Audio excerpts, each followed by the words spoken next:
que vamos a desarrollar unos supuestos prácticos muy interesantes y el primero de ellos pues lo va a presentar y resolver nuestra compañera María Carballo, técnica que ya he dicho antes del Instituto Nacional de Silicosis de Asturias, a la que antes se me ha olvidado, le doy sinceramente sus gracias por colaborar en esta jornada. Sin más, le paso a María Carballo. Muchísimas gracias, José Luis, por la presentación. También agradecer al Instituto su invitación para participar en esta jornada técnica. Y también, bueno, agradeceros a los que estáis del otro lado por vuestro interés y vuestra asistencia a esta jornada. ¿Estáis viendo bien la presentación? Porque yo la veo en modo editable. Todo perfecto, María. Adelante. Es que la veo en edición no, y no está puedo, todo bien. Y no me permite pasarla. Todo bien, vale, perfecto. Bueno, pues por mi parte os hablaré de la evaluación de la exposición a sílice cristalina respirable y lo abordaré mediante un caso práctico que sería, pues bueno, un puesto de terminaciones o de acabados que podemos encontrar en todas las marmolerías. Para ello, bueno, pues seguiré el índice de la norma, empezando por la caracterización básica, continuando pues diseñando la estrategia de muestreo y después veremos qué resultados tenemos y cómo aplicamos esta herramienta que es el calculador para efectuar la comparación con los valores límite. Comenzamos entonces por la caracterización básica y lo que nos encontramos es un grupo de 3 trabajadores que a priori pues cumplen la definición de grupo de exposición similar. En este caso pues tienen el mismo perfil general de exposición, tienen similitud en sus tareas, en materiales, en procesos, en la forma en que realizan las tareas, con lo cual consideramos que los 3 trabajadores conforman un grupo de exposición similar. Principalmente se dedican a hacer trabajos de pulido, canteado, acanalado, vaciado de fregaderos, encimeras, etc. Y para ello utilizan herramientas neumáticas manuales, tanto amoladoras de distintos diámetros como pulidoras, y todas con inyección de agua. También cuentan con una cortina de aspiración, pues para esos trabajos en los que no pueden realizar con aporte de agua y pues bueno, equipos de protección respiratoria, tanto mascarillas autofiltrantes como media máscara con filtros. En este caso, en esta empresa, la mayor parte de trabajos están orientados a fabricación de encimeras, revestimiento de fachadas, baños, etc. Y puntualmente también lo que denominan arte funerario. Por lo tanto, más o menos el 40% de los trabajos los realizan con aglomerados de sílice, ya más o menos un 40% con materiales porcelánicos y el 20% restante con granito y otras piedras naturales. La exposición a sílice cristalina respirable es variable en la jornada por las distintas tareas que realizan y también por los distintos materiales que manipulan. Y la jornada de trabajo es de 8 horas diarias, de lunes a viernes, con una pausa a mediodía para comer. Por lo tanto, pasamos ya a definir la estrategia de muestreo. Para ello, hacemos un resumen de todos los datos que tenemos. Nuestro contaminante químico es polvo respirable de sílice cristalina. Para ello utilizaremos el procedimiento de muestreo del método ya que todos conocemos, del instituto. Otro punto importante es el valor límite, que ya sabemos que en diciembre de 2020, pues con la publicación del Real Decreto 1154, hubo ciertos cambios, ¿no? Nos indica pues, que hay un periodo transitorio durante este año 2021 en el que el valor límite de exposición diaria para la sílice cristalina respirable será de 0,1 miligramos metro cúbico. Además, también nos indica que a partir del 1 de enero de 2022, pues este valor límite ya será para todos los sectores 0,05 miligramos metro cúbico. Aquí me gustaría hacer una puntualización porque yo en este ejemplo voy a utilizar el 0,05 también un poco porque os sirva de referencia porque, bueno, pues al final quedan unos meses y utilizaré esa referencia para que también os pueda servir a vosotros a partir del 1 de enero en adelante, ¿no?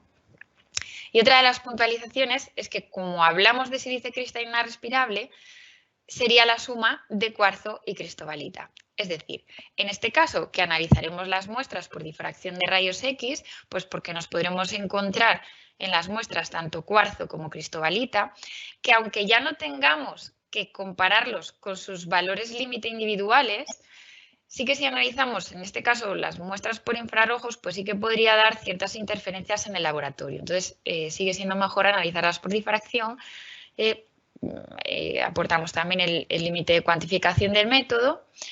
Y es importante, en este sentido, tener en cuenta pues, que del informe de laboratorio tendremos que sumar los dos valores, el valor de los microgramos de cuarzo y el valor de los microgramos de cristobalita. Continuamos con otro de los puntos que genera más dudas en la evaluación a la exposición de sílice cristalina respirable, que es la duración mínima, que me gusta resaltar lo de mínima, del muestreo. Para ello, tenemos que aplicar las dos cuestiones que explicó antes José Luis. Es decir, mi muestra tiene que ser representativa, según lo que dice la UNE 689, y además también tiene que ser fiable, según me dice la UNE N482. Para que sea representativa, teniendo en cuenta que la exposición es variable durante la jornada, pues mi duración de muestreo debe ser lo más próxima posible a toda la jornada. La condición que han puesto en el calculador pues es que sea el 80% del tiempo de toda la jornada, ¿no? El 80% de la jornada. En este caso obtenemos un primer valor de referencia que sería 384 minutos, pero tenemos que calcular también qué tiempo mínimo para que mi muestra sea fiable.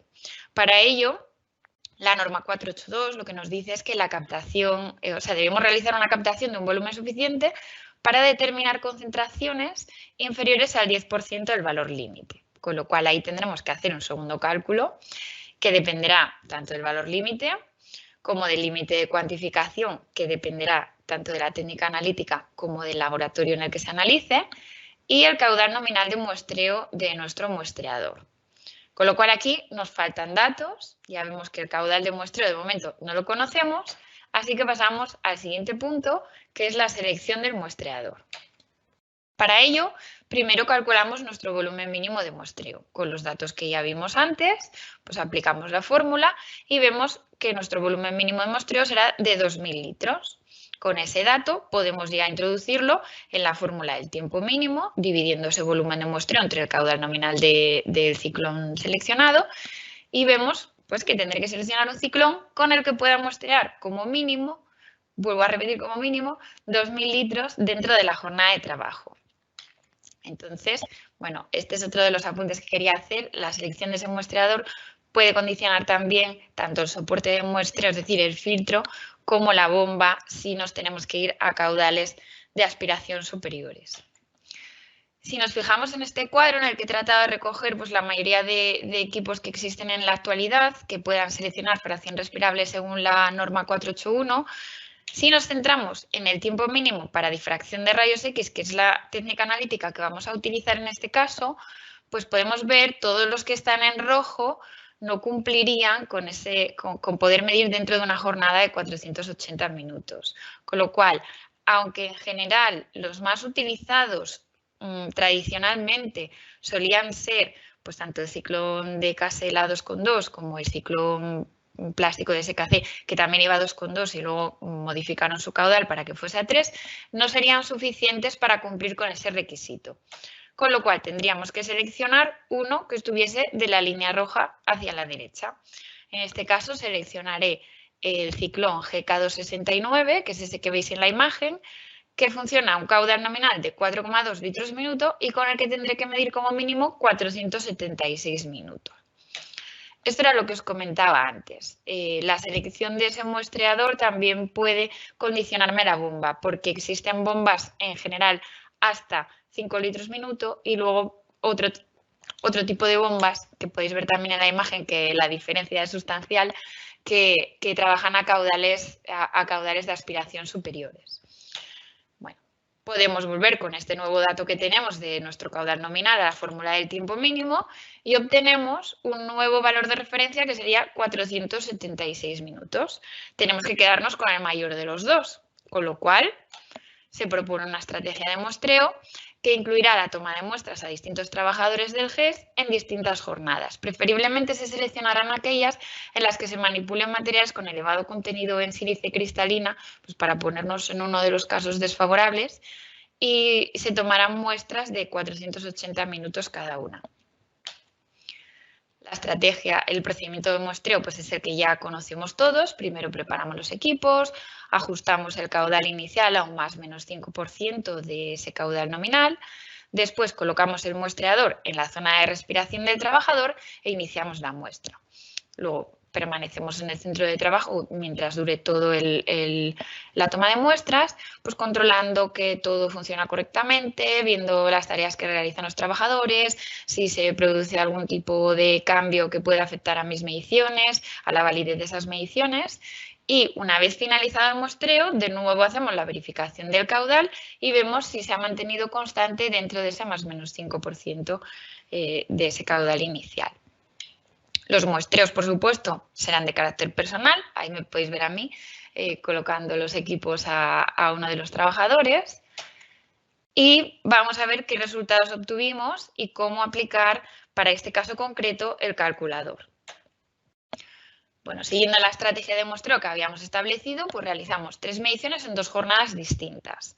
Hemos realizado mediciones en 2 jornadas pues para ver tanto la variabilidad entre jornadas como la variabilidad entre trabajadores del mismo grupo.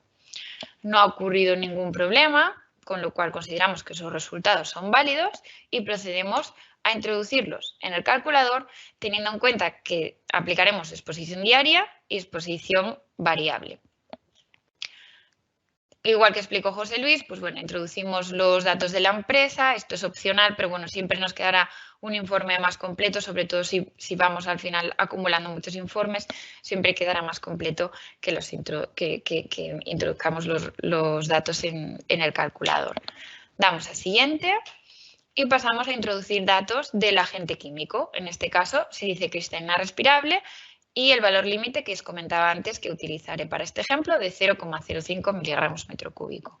También introducimos tiempo de exposición, que eran 8 horas, con lo cual 480 minutos, y procedemos a introducir los datos de los resultados de laboratorio.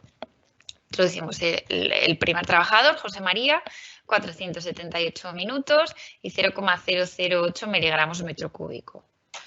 Añadimos jornada, a su compañero Rubén, 480 minutos, 0,015 miligramos metro cúbico. De nuevo añadimos jornada y aparece Alejandro, 477 minutos, 0,028 miligramos metro cúbico. Vamos a guardar y calcular para obtener ese valor que nos permita luego recuperar esos datos y obtenemos esto. En este caso, pues que al igual que antes, pues que no es concluyente. Y que es necesario completar con 3 mediciones adicionales hasta un total de 6 jornadas para poder aplicar el test estadístico. Esto ocurre, pues como veíamos, que para poder aplicar la prueba preliminar, con 3 mediciones estas tienen que estar por debajo del 10%, si tenemos 4 por debajo del 15% y si tenemos 5 por debajo del 20%. Como no se cumplen esas condiciones, pues tenemos que hacer como mínimo 3 mediciones más y pasar a la prueba estadística. Ahí vemos el código de recuperación de datos que utilizaremos después y procedemos a realizar una nueva tanda de mediciones. En total mediremos, pues tomaremos 6 muestras en 4 jornadas. Los resultados son los que vemos ahí y de nuevo no ha ocurrido nada que me haga pensar que la muestra no puede que no sea representativa ni ha ocurrido ningún problema con los equipos ni nada, así que considero que esas muestras son válidas. Recuperamos los datos con el código de recuperación que veíamos antes, cargamos los datos y volvemos a introducir los datos al igual que las 3 primeras veces. Una vez que introducimos los nuevos resultados, vamos de nuevo a guardar y calcular para obtener otro nuevo código de recuperación y nos encontramos con lo siguiente. En este caso, ya el nivel de exposición es aceptable, cumple los criterios de la norma y podemos estudiar un poquito también en profundidad cuáles son esos resultados que nos aportan. Pues bueno, en este caso la distribución de mis resultados es una distribución normal, por eso nos muestra tanto la medida aritmética como la desviación estándar, y también podemos ver el límite superior de confianza, que es inferior al valor límite, y el valor de U sub R, que es mayor que el valor U sub T, que es un valor tabulado para las 6 mediciones. Con lo cual, mi exposición en este caso es aceptable, pero, aparece el pero, en el caso de la sílice cristalina respirable, como también nos es de aplicación la normativa de cancerígenos, es decir, el Real Decreto 665, recordamos que él no debe considerarse en una situación sin riesgo, sino que el nivel de exposición ha de reducirse a un nivel tan bajo como sea técnicamente posible. Además, en cuanto a la sugerencia del periodo de reevaluación, pues ya os íbamos adelantando que las recomendaciones en las guías técnicas para el caso de cancerígenos irán en que la reevaluación ha de ser anual con mediciones. Tenemos nuestro nuevo código de recuperación de datos y una parte importante que incluye el calculador es que me ayuda a hacer esa validación del GES, que era otro de los puntos que también nos costaba un poquito más de trabajo, ¿no?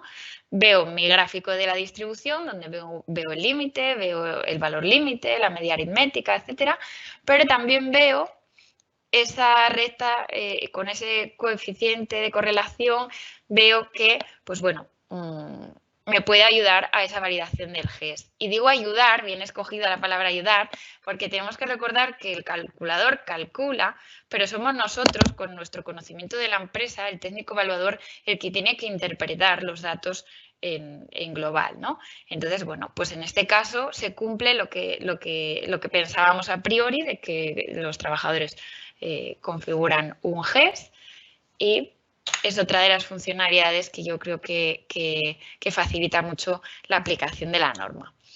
Por mi parte, pues hasta aquí, agradeceros mucho vuestra asistencia, y para cualquier duda o aclaración pues podéis encontrarme en el correo electrónico, que es mariac@ins.es, y os dejo con Nuria Jiménez, que es la siguiente ponente y que también abordará un caso práctico. Muchas gracias.